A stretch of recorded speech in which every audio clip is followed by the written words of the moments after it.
Hey, good morning, good afternoon, and good night. Welcome back to VIOC in Action. This is your number one stop for all your Virgin Island news, Virgin Island sports news, Olympic Committee movement. We on this show. We talking about health. We talking about skills. We talking about everything that you can pretty much name about an athlete. We're talking about it here on VIOC in Action. And guess what? It's still a New Year's. So guess what? Happy New Year's to everybody out there. You know what I mean? It's 2020. I mean, as we know, this is a big year. We got Tokyo 2020 coming up late this summer. And part of our special that we've been doing is we've been trying to talk to trying to get as much of our Olympians that we had in the past here from the Virgin Islands and current ones. So we know we want to get to hear their story and what happened and how they got there and how that moment was. So we will get into it, and just like any other show, like I said, it's a very special show because I, for one, had the chance to meet this Olympian back in the day, one of my teammates, and we get to hear a show from him today. And our special guest today, we got Mr. Tabarie Henry. Tabarie, Yes, sir. what's up, man? What's up, man? How's everything? Everything going great, man. I'm doing great. Hey, so let me see. This is 2020. Um, Mm-hmm. I think we go way back until let me see 2000, maybe 8 or 9 or Eight? something like that. Yeah. Almost like 12 years ago. You can say the summer of '08, yeah. Yeah, yeah. Summer 8 was about our first. Actually, that was it because that was my first time being on, and I On have no first. idea about it. So, audience out there, this is Mr. Tabarie Henry. He's our 400-meter runner for the Virgin Islands. I'm gonna let him tell you guys a couple of things about himself and everything. I'm pretty sure you've seen this guy in the paper, on TV. You heard him on the radio. You just see him all over the place, at least in that duration. So we got him back here today, so he could give us some VIOC and tuning, because we there in action. So first of all, Tobias, so people who don't know who you are, originally where are you from? Originally from St. Thomas. All right, so the man is a rock St. man. Thomas. All right, the man from Right. St. Thomas. He doing his thing. He's at Henry. Um, Yes. Let me see. So how did that start? So how did your journey in athletics start? So track and field. Or did you always run track? Did you play any No, other sports coming up? I started real late. I started just running, on the blocks, racing. I always thought I was fast, growing up, but I never knew I would amount to who I become or became. So, but I always just run, play football in the street, play basketball with friends, just play tag, just childhood games in the streets. Growing up, I left the VI like when I was about 5 or 6. Uh huh. We uprooted and went down to Miami. So I grew up in Miami majority of Okay. my life. But all my family is from either Saint still in St. Thomas or they're from Antigua. So they're either between Antigua and St. Thomas. Majority of my Ah. family is still in St. Thomas. Like my pops, he's a Henry. My auntie's a Bell Two. If you see the Bell Twos, Mhm. she used to work for WAPA, and my uncle do construction and stuff like that. I got an aunt. She's up in New York now. She's from St. Thomas. And all that stuff. So I got plenty of family back home. So I always feel like I was out of the, I be, had the accent, but I still had the roots. I still carry those roots. well, let me tell you, once you watch an island, you can't lose it. One time. You know what I mean? And I Yeah. do want people to know that, because we have a little thing here. They say, well, yeah, you were here when you were 5, then you gone back to the states, and all you like, dude, if you from here, you from, like, you can't take that away from you. That's your birthright. Yeah. So you they don't make no more Virgin Island than you don't make more Virgin Island than they are. Virgin Island, that's who we are, and we stick together, and that's just how it is. Got it. So Mm-hmm. now that's solidified. So everybody else who get any question like that, that's it. That's it in the bank. Boom. Gone to the next one now. All right. So down there, so you say grew up in Florida. Grew up in Um, Florida. what school in flight? Well, let's go to high school. Then I would say, did you run track and field in high school? Yeah, I started my 10th grade year. I was playing football my ninth grade year, and the first half of my 10th grade year. I was just doing sports just to get out the house because mommy had me doing chores. So I was say, she said, you either do something after school or you come home and do chores. So I was like, I'll pick up some sports. So I tried out for the track team, and at first, I didn't like it. I wasn't too good. I was not found to losing. So my 10th grade year, I just worked really hard. I met my mentor, Shelby Brown, my high school coach. He became my mentor, my coach. He was my coach and my mentor at the same time. And he pretty much like developed me through from 10th to my senior year. Every year I dropped like 2 seconds. So I started off at like 54 seconds in the 400. My first 400 I ran 54 seconds. I was very slow. I was running times the girls was running. So that summer, he took me. We ran a couple summer tracks. Just traveled around.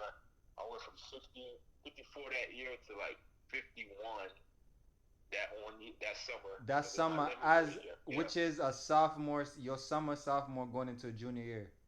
Yeah, I went from 54 to 51, and that summer. So about 3 to 4 months that summer that I ran with him, he took me down from 54 to 51.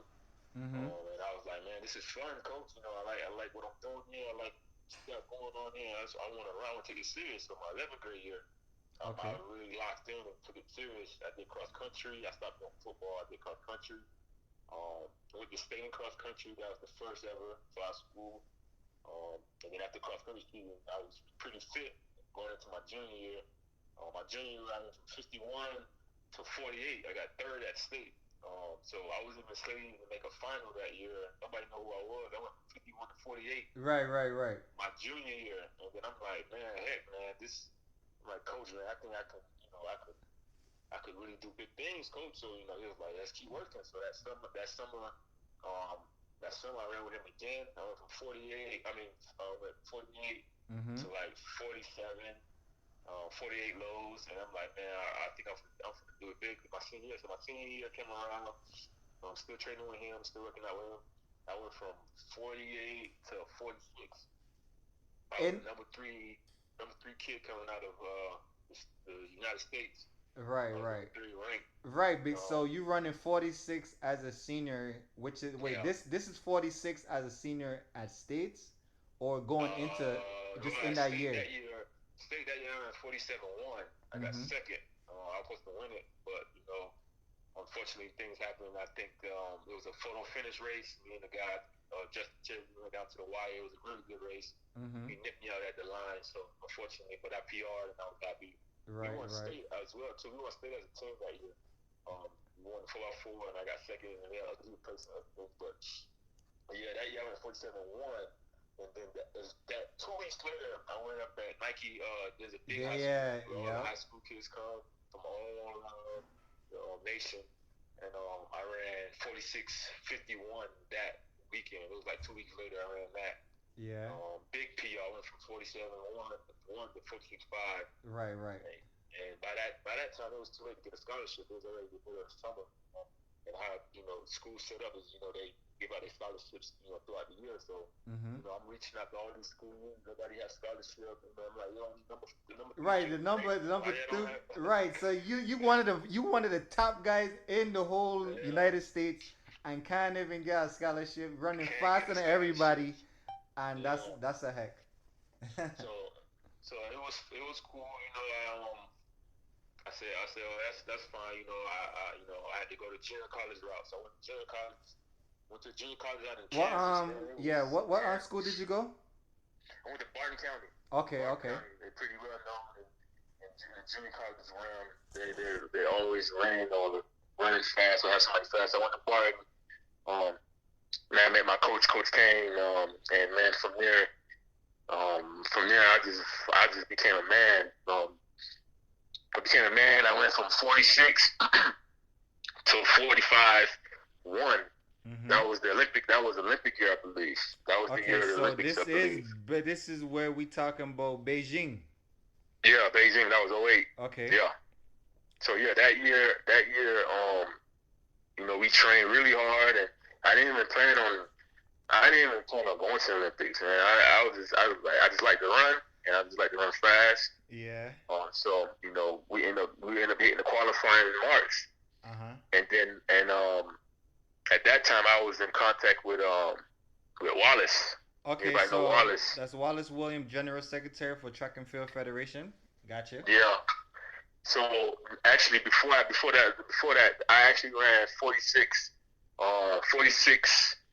I was uh, I was world lead in indoors. I ran 46 something indoors. I can't remember. I ran out of Arkansas, and Adrian Durant was there, Okay.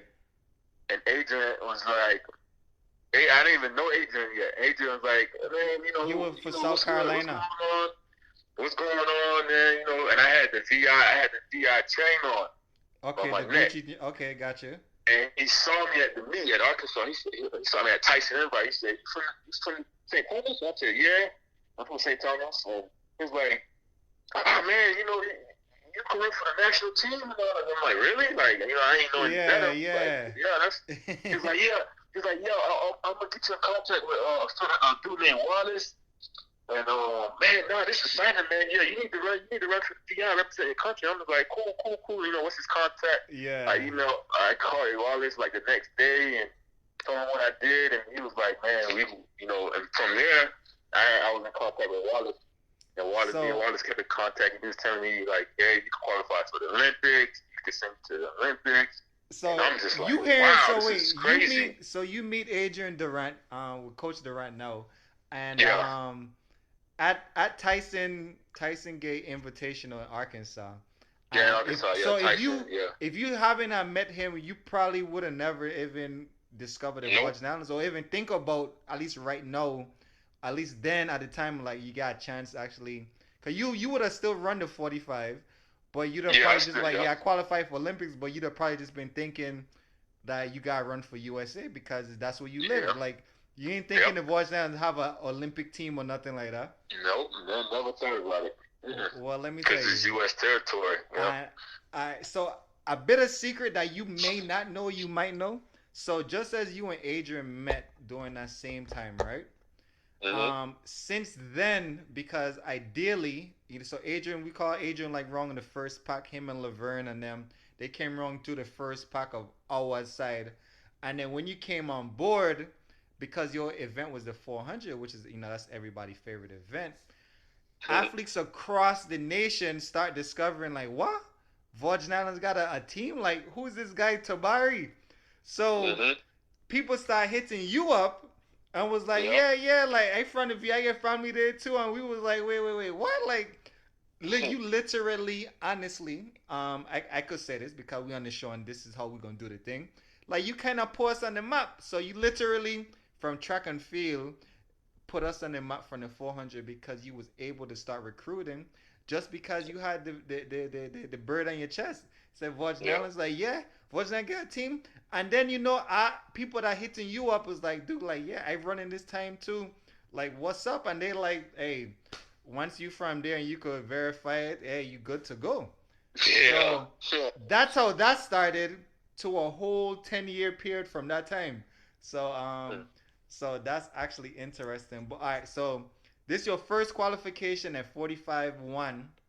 Yeah. Um That was when it was back then. It was 45, 45 or something like that. It was around that before they changed the qualifying. But yeah, I had qualified. I was chasing the standard. Once Wallace told me what I had to do, I let my coach know like, yeah, this is what I want to do this summer. I want to get the standards. I want mhm. to represent my country, and I want to go to the Olympics. And my coach was all for it. He set me a whole summer workout. We Yeah. had a whole plan on what we were going to do, and we stuck with it. And I qualified at one of the outdoor meets. I got it out the way. I was excited. I think I ran 45, 3 or 25 or something. I ran something like in that area where I qualified. I was excited, and I let Wallace know, and he's already working on tickets. He was like, yeah, I'm gonna get start working on Got you tickets in. and stuff So like that. So. so when you hit the qualifying mark, right? Because Mm-hmm. everybody been on the show for the Olympics, once they get qualified, what's going on in your mind at this point now? Because it's like this the first time like you actually like the Olympics is the world game, the biggest stage in the world. Mm-hmm. You qualify like oh my goodness, like I'm a part of this now. So what's going on as you hit that qualifying standard? Honestly, when I hit it, I wasn't even satisfied. Like, I wanted to run faster. Like, I wanted to run 44 seconds from the moment I got, junior Right. college. So, my whole goal was to run 44 seconds. So, me running 44 seconds would have had me qualify regardless. So that was just my main mindset. I would like after I qualified, like I was just like, all right, that's over with. Now I can focus On um training. on just lowering my time and getting a national title and stuff like that. So like I was young too, so I was just running, having fun. I was really having fun, man. Yeah, It yeah, was yeah. fun Well, and easy to that's me. part of the Like game, though. I mean, when you are involved in the sports, you do have to remember it is a fun part to it. And if you don't have that fun part to it, like not that is not work, but you don't get there. Like you become a grumpy, angry person. And nobody wants to be yep, around you. You know what I mean? yep, So, but having fun doing it, you actually do realize like, wow, like you even gain, you breaking down times more and more. Like yeah, so fun equals better time to run. yep. You I know was what I running mean? fast and you know for young teenagers, I was running fast and But yeah, getting like girls and I was getting attention from a lot of people. So it was fun, man. Yeah. I know it. So your first time in, this happened in the outdoor season. Uh huh. This is for Beijing. All right. Um, so everybody don't know this part. So tell us how the uniforms was. Our so Oh this is track and field man, now. it was So tell us so. our first kind of set of uniforms going into this era in the last decade of track and field. How did I My you? first uniform was my coach.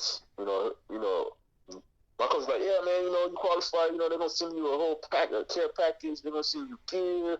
You're gonna get a kit. People call it kit. The pro people say Yeah, kit. yeah, yeah. They're gonna send you a kit. I hit up Wallace. I'm like, yo, Wallace, you guys gonna send me some gear? And Wallace is like, we really don't got nothing. And I'm just like, what? You don't Right, got right, nothing? right, right.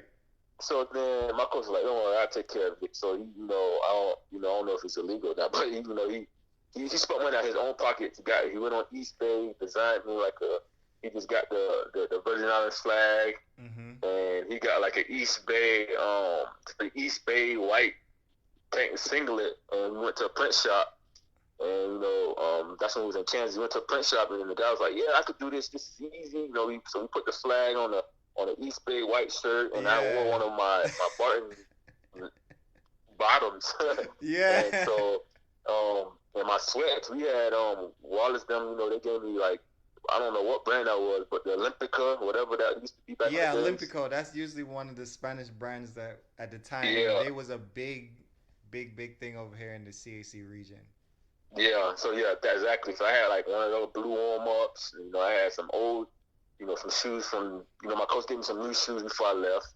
So I had some new shoes. I had some spikes that I had, and it was fun, man. I wasn't tripping. I was Right, what right. 19, 20.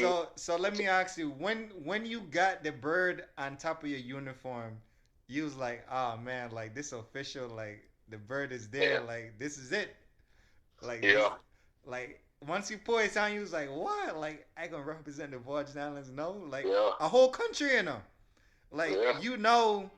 part of one of the individuals, because I think maybe that year, which I had like maybe six people or so. Yeah, Like I want to say we had boxing yeah, that we year. had That's the when I met boxers, the right, Jackson. I met the Jackson brothers. right. Laverne, I think was there. I want to say Adrian was there. I'm not sure. They're Mm-hmm. so far forward, but I think I met the boxers that year. Right, right, Um, right. Mm-hmm. and I think I met Gostin that year. Right. So And I think I met his wife and the shoot. I think the sailors. yeah, yep, So Ty, Ty, yep, Ty was yeah, there. and I think it was a shooter. I Yep, think we had a Ned, shooter Ned. that year. Mm-hmm. Yeah, so that was fun to meet them and just being around some Virgin Island people. That was fun, man. I had a really good time, man. I was young, man. I didn't know anything, man. I didn't know nothing. All I knew was just 400 meters. All right, so nah, man, that was cool. That was cool. All right, so look, let's take a quick commercial break. We'll come back in with a second segment talking about our first Olympics, which was back in 2008 And in yeah. Beijing, with Tabarie Henry and VIOC in action. Hey, welcome back to VIOC in action. This is your boy, Mr. Leon Hunt, better known as Ras Books. One time for the one time can cool can quench. Alongside the big man, Tabarie Henry, 400-meter runner for the Virgin Islands. That's how the thing go. And Mr. Henry, welcome back Yes, to the sir. show. We Yes, just sir. kicking off again, saying the man first Olympics, Beijing 2008, which happened to be one of the best opening ceremonies ever. Can you tell Yeah. us about that? Yeah, that was they had all the player, what was it, that word? Player Griffiths. How you say that word? Like the fireworks, Hieroglyphic, yeah. the player Griffiths, fireworks, the show, man. It was like crazy. Like Leon said, that was one of the best opening ceremonies ever. Like the time the people, um I don't want to sound disrespectful, but they really did their thing. They was too far advanced than what we have in the states with our fireworks and our Yeah, dragons we just get some and rinky dinky red, dancing. white, and blue thing. Pew, pew, pew, pew. That's it. Yeah, These man, no man man, get a they do that whole super set super like you think it's a fireworks, movie. super fireworks, brother. Fireworks that's on top of fireworks, on top of fireworks, man. It was wild. so what you It was so good. That was exciting, man. so what They you did it saying up. is all you need to do for opening ceremony is have a whole bunch of fireworks and your opening ceremony gonna go good. Cause that's what I'm Yeah, hearing. That's what I'm hearing. All right, sounds like a yeah, plan. It's official now. So yeah. anybody don't hear in the voice now who puts in on any type of event for your opening ceremony, for the opening event or for the closing, make sure you got a heap of fireworks because if your event ain't good, that fireworks gonna make it good. All right, Yeah. got to go now. All right, so opening ceremony was a thing. I remember Mhm. seeing it still one of the classics. I even watch it every now and then just to say, wow, that didn't look like a movie, man. But it's clearly just the opening ceremony. Mhm. Um, so track and field usually is at the end of the games, while swimming usually starts off first. So since we have the back end of it, um, tell me how was your preparation in the village, um, for your first at Beijing? So how was that preparation up to racing day? Well, so a lot of maybe some people know the name, but Rashawn Jackson, one of my one of the runners, 400 runners from the U.S., kind of like one of my idols that I grew up. He's from Miami. Yep. We ran for the same summer track club, Miami North Express. So I knew Bashan, and before I got there, he hit me up and was like, "Yo, when you come, you need to link up with me. I'm gonna get you right. You need to stay this, focus." I was blessed enough to have mentors there to teach me the way, and I had Laverne there too. So I followed Right. behind Laverne, And at this seen what time, this would Laverne have was been doing. Laverne third Olympics, just so everybody Yeah, know. All right. yeah. So I was, I was tailing behind Laverne, see what she's doing. She eat, she wake up, she go to practice. So she had a set routine. And then I had golfing there. So golfing been around. So golfing routine. My coach, texts me every day and told me, what I need to do. You need to get physio. You need to, eat at this time. You need to try to get on, get acclimated to the atmosphere. You need to, so I had a lot of people in my corners helping me through this Mm-hmm. process. So I was lucky enough to have a great mentor. I wasn't over there just by myself. So I had people to look up to like Laverne and Bashan really helped me out, what to do, what not to do. Go to bed, don't if you're gonna eat anything, eat the McDonald's. I mean it sounds bad, but the McDonald's is the The best thing there. You McDonald's is had it the 24 best thing, 7. and I will tell anybody that story. And anybody have seen any of my shows or Instagram or whatever, they know when I travel international, the first place I go into is McDonald's, and I'm Yeah, telling you that heck to be good. But yeah, go ahead. yeah. I would like Leon said, I wouldn't eat McDonald's in the States, but overseas their Mm-hmm. McDonald's is 20 times better than our McDonald's. Everything is better, Absolutely, without a fresh, doubt. not that processed stuff that we have in the States. Yep. And I say it again, but McDonald's overseas is way better. So yeah, I was eating McDonald's pretty much every day. Chicken salads, chicken nuggets. No, I wasn't eating no Big Macs and all that craziness. I was eating chicken salads and chicken sandwiches and stuff like that. I didn't want to get sick eating foreign food, but get over there, they got all types of food, like all Yeah, kind of especially in China. different. No, no, you know me. You know when I would eat all the other stuff and I good. We gotta get. Yeah. But see, that's because when you leave out when you were 5, your belly ain't turned into a steel yet. You check. Yeah. So Your belly got a tongue Yeah, to steal, and you can eat up anything, man. Go ahead. yeah. So yeah, but yeah, I practiced. I trained. Throughout the time I worked out. So I was good. I had somebody helping me. So that was pretty cool. And at the same time, I was still young though. I wasn't getting paid for this. I wasn't. My coach said just go have fun. I was coming back to school the following couple weeks. I was going back to school. So I was just having fun, man. Just having fun. I didn't have no expectations. Nobody know who I was. Mm-hmm. So that was fine. So I just went out there with just with an open mind, just trying to PR again. Like again, I was still chasing 44. I didn't run 24 yet. Okay. So Okay. so I ended up the first round. I was in Jimmy Warner's heat, man. It was a cool little picture online with me and him running side to side, and we were looking at each other, and that made the news. I was lucky to run against one of the U.S. guys, and now the whole time I'm thinking like, man, if I run with a U.S. guy, I could be on TV. People could see me. So I was in Jeremy Warner's heat. Everybody know who Jeremy Warner is, one of the Olympic gold medalists. So Yeah. I was in his heat, and me and him ran neck and neck. He was jogging, but I was all out. But it was fun though. Me running next to Olympic champion, and I was confident in myself. So I ran up on him, and we looked at each other, and he got me up, and we crossed the finish line. That was pretty cool. I got to run against Jeremy Warner, and I jogged the 45 like 2 or some 45-3 in the round, and felt great. So I thought I was gonna run something crazy in the finals. In the finals, I just ran a bad race, man. I was young and dumb, man. I just went out like a bat out of hell, and I just ran stupid. So if I could go back and change anything, I'd change my Olympic semifinals race. I could have ran a little bit smarter. I just chased behind Jeremy from the backstretch. He passed me from the first 100, and I said, "Oh my God!" Right, then you start I'm panicking. behind, not knowing this man like run 43.4. Right, I could have probably still run 44 something. So, but yeah. That was pretty cool. I was young. Like I said, I was young. I had no coach there. I just had golfing.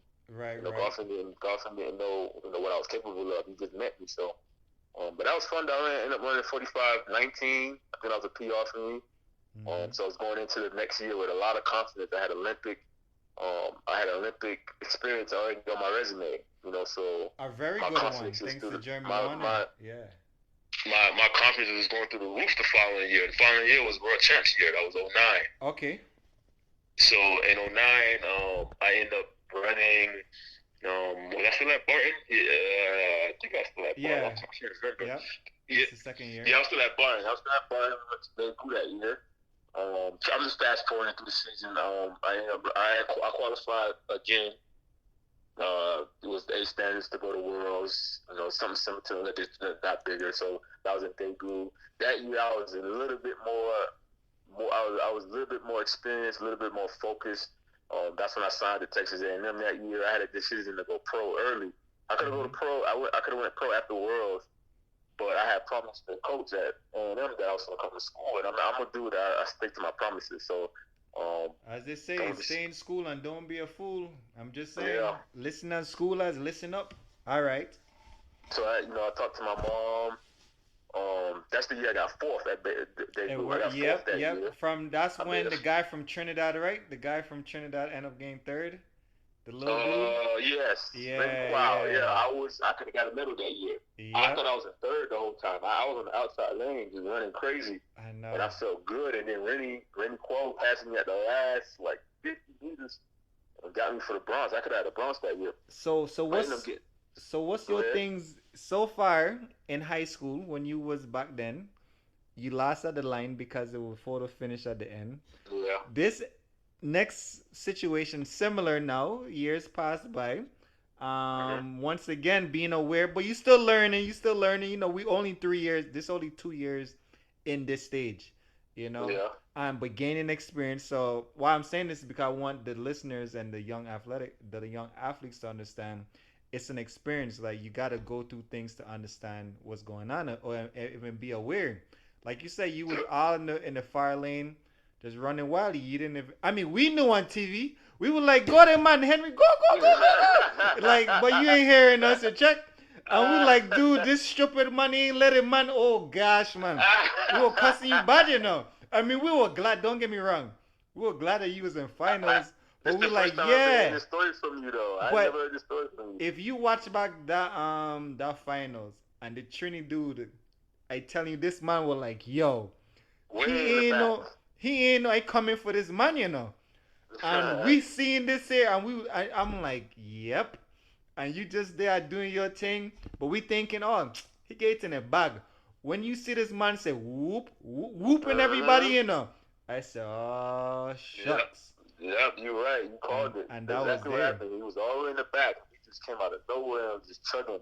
And you know what's funny though? That's the same fella that dipped me out at my sophomore year at Barton. You see? Same fella. He was at South Plain and I was at Barton. He did the same thing again. I'm out front and he come at the last second and bit me again. So he did that twice. Well, He did it in school and he did it when at debut. So he got me twice. And when I was vexed, I could have got a third. and the thing is, he probably like, yo, I just know your running style, man. He been in that Yeah. situation before, and it was Yeah. like, oh man, shucks. But hey, it's all good. You were right there. I know if you could take back from Beijing and then going into Worlds, these are not just these are two incidents that you're like, man, if I'd have just, you know what I mean? But it's Mm-hmm. all good though. All right. So what went after? That was outdoor '09, Oh, 09, yeah. and then going into 2010, we had 2010 was an CA. off year. I was at A&M. We had CACs that year. Right. That was the Right. games. I think this is the games in Mayagüez, Puerto Rico. Yeah, in Puerto Rico. Yeah, that year was a rough year for me because that's the year I told you guys I could have went pro, but I decided to go to school. So Okay. when that happened, I had to.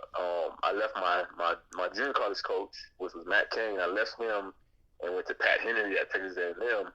And when I first got there, I thought I was going to train similar to what I was doing with Matt King. But when I got there, they had me doing a lot of speed work, and I wasn't accustomed to doing speed work. Like I was just a strong runner that had natural foot speed. So I got there, they just had me on a whole new program. They had me on weights, they had me on supplements. So my body was changing. I was in school on. It was just a whole new Yeah. environment going from junior So college so listeners, it was he left JUCO and he went to D1. yes, And D1. honestly, it is that change, and I had the similar change too when I went from D2 to D1, and it's Mm-hmm. just a different program. But these are the. I'm not saying that other schools at D3 and I is not what it is, but usually when you get in D1, that's where the hungry dogs them at, and I mean that's just how it is, you know.